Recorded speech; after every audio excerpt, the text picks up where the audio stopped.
Welcome back. It is day 2 in the manhunt for the gunman behind the targeted killing of UnitedHealthcare CEO Brian Thompson outside of a Manhattan hotel. Police released this chilling surveillance video showing Thompson in a blue blazer as a masked man walks up behind him, raises his handgun. We've paused the video right before several shots are fired at close range. This is not the video I'm talking about. After the shooting, the gunman hopped on an e-bike and disappeared into Central Park. The New York Post is also reporting now that the NYPD is investigating a possible message that the assassin may have left on the bullets he used to kill Thompson, which appear to include the words deny, depose, and defend, engraved on live rounds and shell casings. Thompson's wife told NBC News that he had previously been receiving threats. We're also learning that Thompson was one of several senior executives at UnitedHealthcare under investigation by the Department of Justice for insider trading. Joining me now is Fox News contributor and former FBI special agent Nicole Parker. Nicole, thanks so much for being here this morning. What is your thinking on the motive behind this shooting death? That is the million-dollar question right now. I think right now what they're trying to determine is who did this, who is responsible for this, and where is he? Because that individual must be held accountable and he needs to be brought to justice.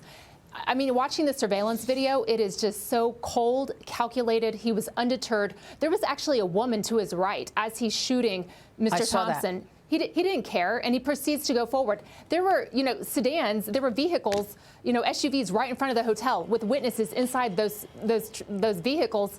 He didn't care. He continues to proceed towards him.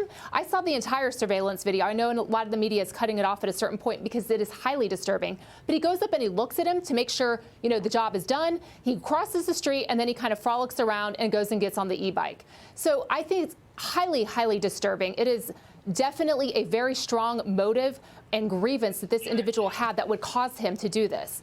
But again, this is a man from Minnesota. The murder took place in New York. There is no coincidence here. This was highly orchestrated, and they wanted it to be on the front stage of the media, and that is exactly what happened. What about those messages on the bullets? Deny, depose. I'm wondering, and this is just my own speculation, but I'm wondering if he was about to do some kind of a plea deal to tell the DOJ investigators that somebody was insider trading, and that's why they took him out. What do you think? That is absolutely a possibility. I put, take nothing off the table at this point because we're just at the very beginning stages of this investigation. But those shell casings, that is chilling. And in shell casings, people don't really think about that, but there's a lot of evidence that can come out of shell casings. And the fact that there were words inscribed on them, that is very, very telling. So let's wait and see what the investigators come up with. But like I've said before, the most important thing is that this person is identified and that he is brought into custody. And Maria, somebody knows this shooter. Somebody knows that this individual did this, and they need to report it to law enforcement. Right now, there is a cash reward. I think they should up the cash reward substantially.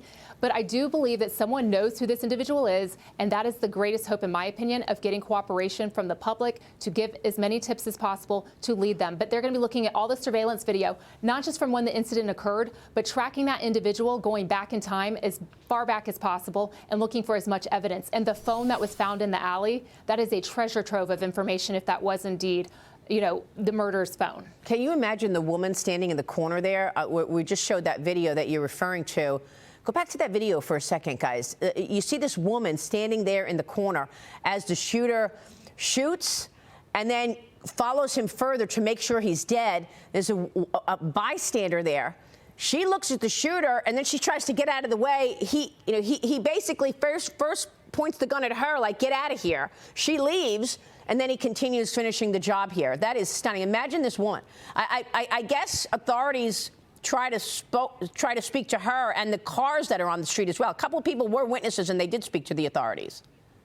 Absolutely. And those individuals, again, this person had no regard that there were people just standing right there. I mean, that woman had to have been just a couple feet from him.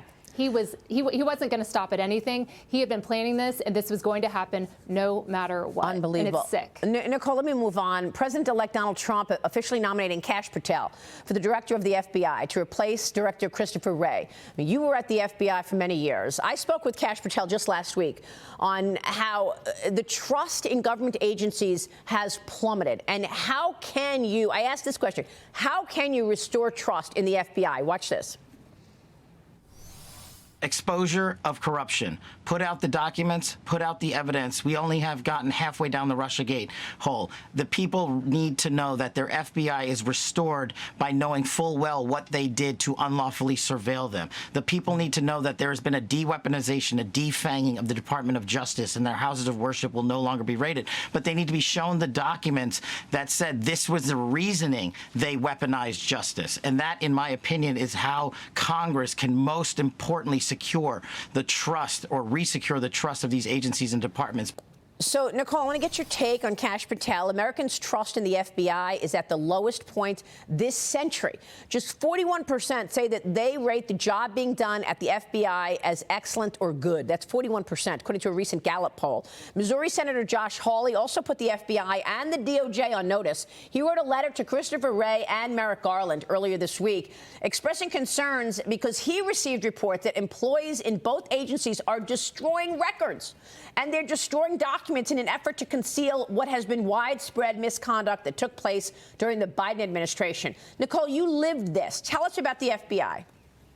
All right, so let me just tell you that Gallup poll survey, that is an indication of the massive distrust in the FBI within the last 10 years. I was there, Maria. I started in 2010. I walked through this entire process. I lived it firsthand. I can tell you the Russia collusion hoax, starting back in 2014, 15, 16, that, in my opinion, was the beginning of the downfall of the FBI while I was there. The problem that occurred was that Christopher Wray comes in. Donald Trump fires Jim Comey, as he should have, rightfully so. He should have never been there. Christopher Wray comes in, and it's as if nothing even happened. That was a huge mistake. He should have come in there and said, look, FBI, we have made major mistakes. We are broken right now, and we need to get fixed. He never did that. He came in, kind of swept the problems underneath the rug. They were never properly addressed. There was never proper accountability. And my hope is that the new FBI director comes in and says, you know what? We are broken. First, presenting it to the employees. There are people in this organization that have ruined the FBI. Okay, Maria, we know that there are good agents there. I was a good agent. My best friend who was killed protecting children, she is a hero. She is not corrupt. There are good people holding the line, but those that have destroyed it must be held accountable. So what the new director has to do is get rid of the corruption, expose and say, yes, this is what's been going on. It is wrong. But we're going to build up the good people at the FBI. We're going to bring in the good agents. We're going to help them rise to the occasion, and we're going to support them and give them resources that they need to actually protect Americans and uphold the Constitution.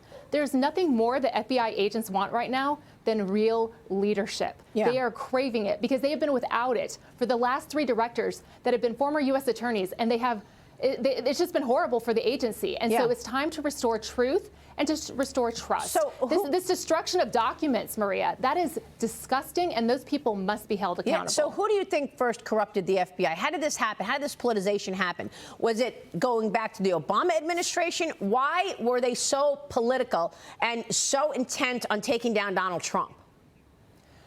You nailed it, because they just did not want him in office. And again, I started under the Obama administration. I will be the first to tell you, I did not vote for Obama, but I was told when I came into the FBI, it doesn't matter who's in the White House because your job is to uphold the Constitution. I actually believe that, but then I came to realize, no, under Obama's administration and the Biden administration, if you were not on board with their agenda, then you were not in the in group. And they would do anything that they needed to do to take down President Trump. Well, you know what? He won this election fair and square, and he is going to restore trust in the FBI. Great. Nicole, good to talk with you. Thanks so much.